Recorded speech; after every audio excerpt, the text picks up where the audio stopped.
രാമായണ കഥയിലുടനീളം ക്ഷമയ്ക്കും ആത്മസമർപ്പണത്തിനും പേരുകേട്ട ഊർമിള ദേവിയെ പറ്റിയാണ് ഇന്നത്തെ വീഡിയോ.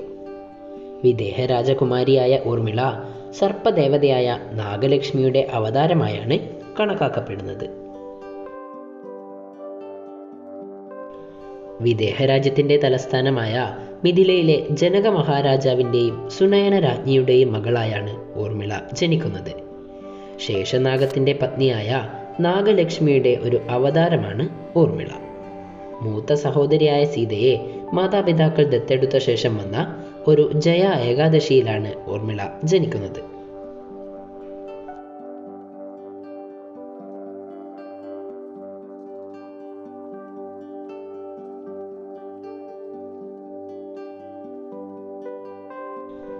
ജനകരാജാവ് നടത്തിയ സ്വയംവര ചടങ്ങിൽ ത്രയംബകം എന്ന ശൈവചാപം കുലച്ച് ശ്രീരാമൻ സീതയെ സ്വന്തമാക്കി. തുടർന്ന് വിവാഹത്തിനായി ദശരഥൻ മിഥിലയിലെത്തിയപ്പോൾ ലക്ഷ്മണന്റെ മനസ്സ് മനസ്സിലാക്കുകയും ഊർമിളയുമായുള്ള വിവാഹത്തിന് സമ്മതമരുളുകയും ചെയ്തു.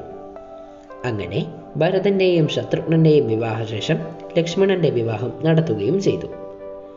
ഇത് രണ്ട് രാജ്യങ്ങൾ തമ്മിലുള്ള ബന്ധത്തെ ദൃഢമാക്കുന്നതിന് സഹായിച്ചു. പലയിടങ്ങളിലും രാമനെ ലക്ഷ്മണൻ എന്ന പോലെ സീതയ്ക്ക് ഊർമിളയെ വിശേഷിപ്പിച്ചു കാണുന്നു. ഊർമിളയുടെ പുത്രന്മാരാണ് ചന്ദ്രകേതുവും അംഗദനും.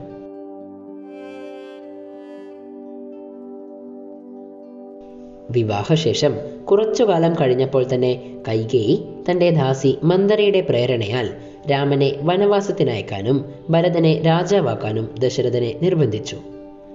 സീതയും ലക്ഷ്മണനും സർവ്വ സുഖ സൗകര്യങ്ങളും വെടിഞ്ഞ് രാമനൊപ്പം പോകാൻ തയ്യാറായി. ഊർമിളയും ഇതിനു തയ്യാറായിരുന്നുവെങ്കിലും ലക്ഷ്മണൻ അനുവദിച്ചില്ല.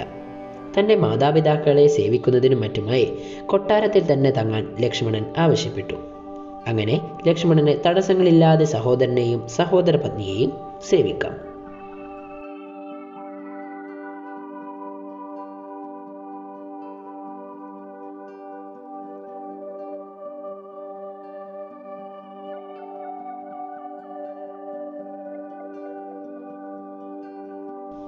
വനവാസത്തിന്റെ ആദ്യ രാത്രി രാമനും സീതയും ഉറങ്ങി. അപ്പോൾ നിദ്രാദേവത ലക്ഷ്മണന് മുന്നിൽ പ്രത്യക്ഷപ്പെട്ടു. 14 വർഷം ഉറങ്ങാതിരിക്കാനുള്ള വരം തരണമെന്ന് ലക്ഷ്മണൻ ദേവിയോട് അഭ്യർത്ഥിച്ചു.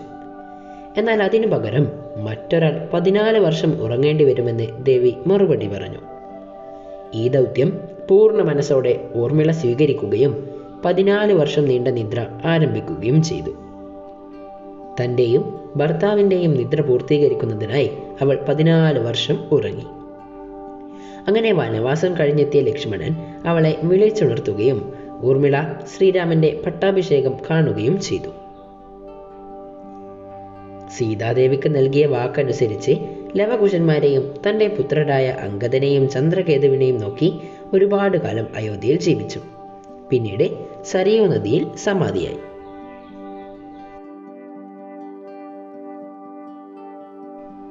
രാമായണത്തിലെ മറ്റേതൊരു കഥാപാത്രം പോലെ ഊർമിളയെയും ജനങ്ങൾ പലയിടത്തായി ആരാധിക്കുന്നു.